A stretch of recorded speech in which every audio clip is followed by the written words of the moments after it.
မင်္ဂလာပါတိတော့ sharing channel ကကြိုဆိုပါတယ်ဒီနေ့ပြောပြချင်တဲ့အကြောင်းကတော့ကျွန်တော်လုပ်တဲ့အခါမှာအောင်မြင်မှုရဖို့အတွက်ဘာတွေလုပ်မလဲ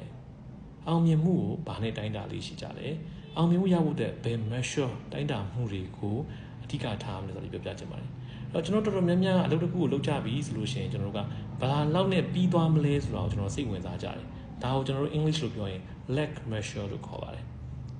lag measure ဆိုတာပါလေဥပမာကျွန်တော်တို့ weight ကြခြင်းတယ်ပေါ့နော်တပတ်ကို9ပေါင်ကြခြင်းတယ်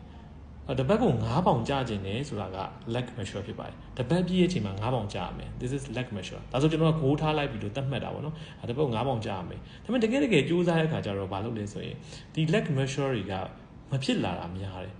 9ပေါင်တပတ်ပြည့်ချိန်ကြီးတော့9ပေါင်မကြပြီ9ပေါင်တက်လာတာမျိုးဒါမှမဟုတ်ရင်1ပေါင်2ပေါင်ပဲကြတာမျိုးဆိုရင်ဘာဖြစ်တယ်လဲဆိုရင် lag measure တွေကိုအာရုံစိုက်တဲ့အခါမှာကျွန်တော်တို့ကလူတွေကစိတ်ပြက်လာတော့ကြာပါတော့စိတ်ပြက်လာဒီကိုဆက်ပြီးတော့မလုပ်ချင်ကြတော့ဘူးအဲ့ဒီစားကျွန်တော်ဘာကိုအာရုံစိုက်တင်တာလဲဆိုရင် lead measure ကိုအာရုံစိုက်တင်တယ် lead measure ဆိုတာပါလေအဲ့ lag measure လို့ပြောတဲ့ကိုရခြင်းတဲ့ကိုရခြင်းတဲ့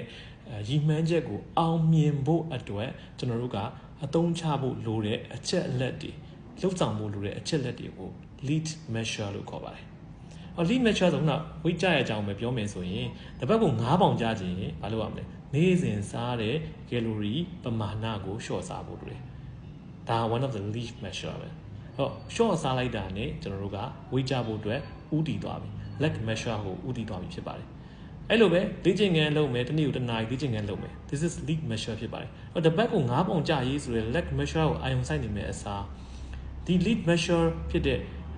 လေ့ကျင့်ခန်းလုပ်မယ်အစာကိုလျှော့စားမယ်ဟုတ်ပြီနော်ကိုယ်လည်းလေ့ကျင့်ခန်းလုပ်မယ်ဆိုတော့ lead measure လေး2ခုလောက်ကိုအာရုံစိုက်လိုက်တာ ਨੇ ထပ်ပြီးထည့်ခြင်းအေးဝအောင်8တာတို့ပေါ့ဒါတွေထည့်လို့ရတယ် stress လျှော့ချတာဒါတွေထည့်လို့ရတယ်ဒီလို lead measure တွေကိုအာရုံစိုက်တာ ਨੇ ကျွန်တော်တို့လိုချင်တဲ့အဆုံးသက်ရည်မှန်းချက်ဖြစ်တဲ့ lag measure က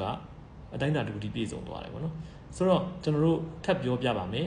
အဲ့တော့ကျွန်တော်တို့အောင်မြင်မှုရခြင်းနဲ့အလုပ်တွေမှာ goal တွေကိုထားတဲ့ goal တွေကိုအောင်မြင်မှုရခြင်းနဲ့ဆိုရင် lag measure တွေကိုအာရုံစိုက်ပါနဲ့